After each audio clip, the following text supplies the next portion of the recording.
नमस्कार दोस्तों, आपका हमारे चैनल पर स्वागत है। आज हम कामकाजी हिंदी के अंतर्गत पल्लवन या विस्तारण पर चर्चा करेंगे। तो चलिए प्रारंभ करते हैं। पल्लवन या विस्तारण। पल्लवन का अर्थ है विस्तार अथवा फैलाव। यह संक्षेपण का विपरीत होता है। जब किसी शब्द, सूक्ति, उद्धरण, लोकोक्ति आदि का अर्थ स्पष्ट करते हुए उदाहरणों अथवा कल्पना शक्ति द्वारा 200-300 शब्दों में उसका विस्तार करते हैं तो उसे पल्लवन कहते हैं। अर्थात किसी भावपूर्ण संक्षिप्त कथन का विस्तार पूर्वक सही अर्थ लिखना ही पल्लवन है। इसे विस्तारण या भाव पल्लवन भी कहा जाता है।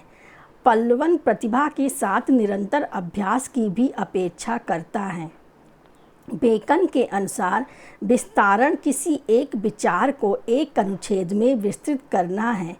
उसी प्रकार डॉक्टर मुंशी राम शर्मा सोम के शब्दों में वस्तुतः किसी सूत्रबद्ध अथवा सुगंफित विचार या भाव के समविकासन को विस्तारण कहते हैं।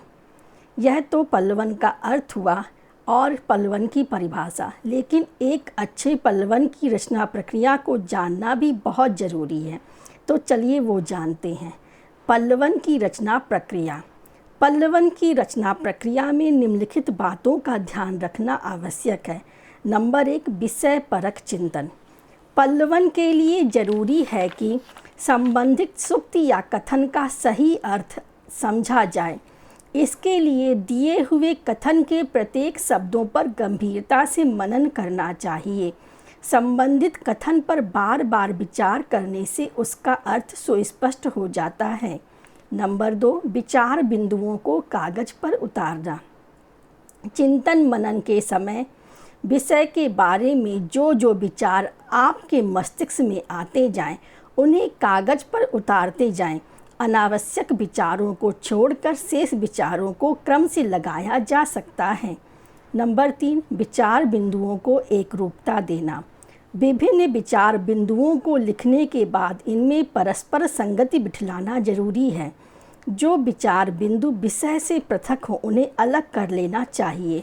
उपयोगी विचार बिंदुओं को एकरूपता देनी चाहिए जिससे पल्लवन में सुविधा हो। नंबर 4, सामग्री के आकार का निर्णय। विषय का पल्लवन करते हुए उसके आकार और शब्द सीमा का ध्यान रखना चाहिए। एक ही पैरे में विषय का विस्तार करना चाहिए। शब्दों की संख्या 200 से 300 तक होनी चाहिए। नंबर 5, विषय परक चिंतन को लिखित रूप देना। विषय पर चिंतन मनन कर लेने के बाद इन्हें कागज पर लिख देना जरूरी है। उसका प्रारंभ आकर्षक एवं प्रभाव उत्पादक होना चाहिए। लिखते समय अधिक काट छाँट नहीं होनी चाहिए। नंबर 6, पल्लवित सामग्री का पुनरीक्षण करना।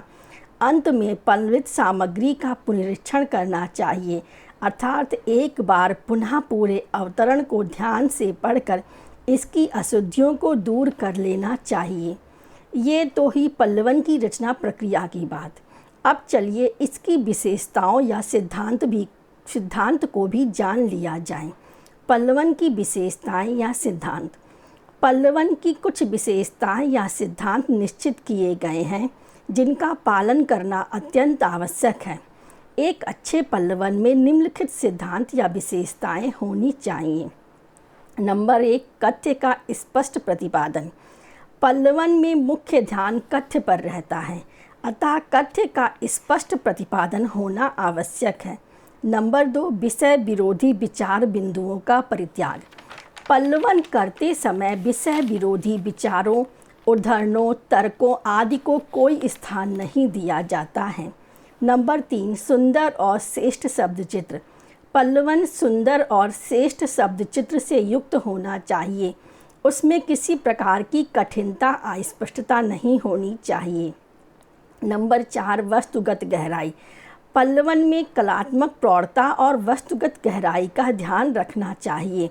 पल्लवन में मूल भाव का विस्तारण अन्य पुरुष में होना चाहिए तथा साधारण अनुभवों का अंकन करना चाहिए ताकि अनुभूत सत्य के करीब तथ्यों का उल्लेख हो सके। नंबर 5, सुगठित कलेवर। पल्लवन में प्रत्येक वाक्य क्रमबद्ध होना चाहिए तथा कहीं भी किसी तरह की शिथिलता और बिखरावपन नहीं होना चाहिए। नंबर 6, सरल भाषा का प्रयोग। पल्लवन का भाव परिवर्तित किए बिना अनावश्यक एवं क्लिष्ट शब्दों को निकालकर बोधगम्य, सुगम एवं सरल भाषा लिखनी चाहिए, जिससे इसे समझने में आसानी हो सके। इसमें अलंकारिक भाषा का प्रयोग नहीं होता है। सटीक शब्दों तथा छोटे छोटे वाक्यों का प्रयोग किया जाता है और इसे व्यास शैली में पूरा किया जाना चाहिए। ये तो हुई पल्लवन की विशेषताएं। चलिए अब पल्लवन की उपयोगिता पर भी बात कर ली जाए। पल्लवन का महत्व या उपयोगिता। पल्लवन दिमागी कसरत का विस्तृत रूप है। इसका महत्व बहुविध होता है। पल्लवन के महत्व को विद्यालयों से लेकर कार्यालयों तक नकारा नहीं जा सकता। इसका महत्व निम्नवत है। नंबर 1, पल्लवन द्वारा वैचारिक प्रौढ़ता को बल मिलता है। नंबर 2, पल्लवन कार्यालय नियमों को सहज एवं बोधगम्य बनाता है। नंबर 3, पल्लवन गहन अर्थ को सहज बनाता है। नंबर 4, पल्लवन सूक्ष्म बातों को विस्तृत कर अनभ्यासी लोगों को लाभ प्रदान करता है। नंबर 5, पल्लवन प्रशासनिक नियमों को बोधगम्य बनाकर अनावश्यक विवादों से बचाता है। नंबर 6, पल्लवन द्वारा कार्यालय के कार्य यथाशीघ्र किए जा सकते हैं।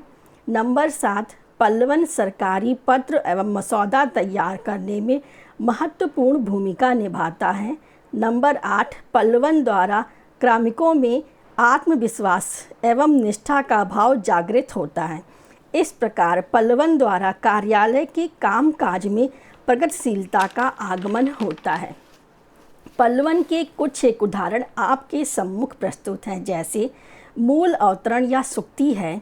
दुख सबको मांझता है। इसका पल्लवन करते हुए हम लिखेंगे, मनुष्य स्वभावतः दुख नाम से ही घबराता है, लेकिन सत्य यह है कि दुख में ही मनुष्य के धैर्य की पहचान होती है। जिस प्रकार बर्तन को मांजने पर वह शुद्ध और चमकदार हो जाता है, उसी प्रकार दुख के द्वारा ही मनुष्य के व्यक्तित्व का परिष्कार होता है। दुख की आग में तप कर ही मनुष्य कुंदन की भांति दमकता है। सच्चाई यह है कि दुख वह कसौटी है जिस पर मनुष्य के गुणों और धैर्य की परख होती है। इसी प्रकार एक लोकोक्ति का भाव पल्लवन देखिए। लोकोक्ति है, आधी छोड़ सारी को धावे, आधी रहे न सारी पावे। इस लोकोक्ति या मूल अवतरण का पल्लवन करते हुए लिखा जाएगा, मनुष्य का स्वभाव है कि वह अपने जीवन में थोड़ी सी उन्नति पाकर संतुष्ट नहीं होता, थोड़ा पाकर चुप नहीं रह जाता। वह लोभ में अधिकाधिक पाने की कामना से प्रेरित हो और भी उन्नति करना चाहता है और भी पाना चाहता है। कभी कभी व्यक्ति थोड़ी धन संपत्ति से संतुष्ट नहीं होता और अधिक प्राप्ति के लिए प्रयत्न करता है, लेकिन बहुधा इस प्रयास में असफल भी होता है। इतना ही नहीं, उस बहुत को पाने के चक्कर में जो अपने पास है उसे भी खो देता है। तो यह हुआ मूल अवतरण का पल्लवन।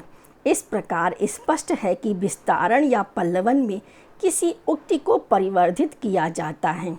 डॉक्टर शिवमूर्ति शर्मा का कहना है कि पल्लवन में लेखक की मानसिक विचारधारा, कल्पना शक्ति, मौलिक उद्भावना क्षमता तथा उसकी भाषा सामर्थ्य का परिचय मिलता है।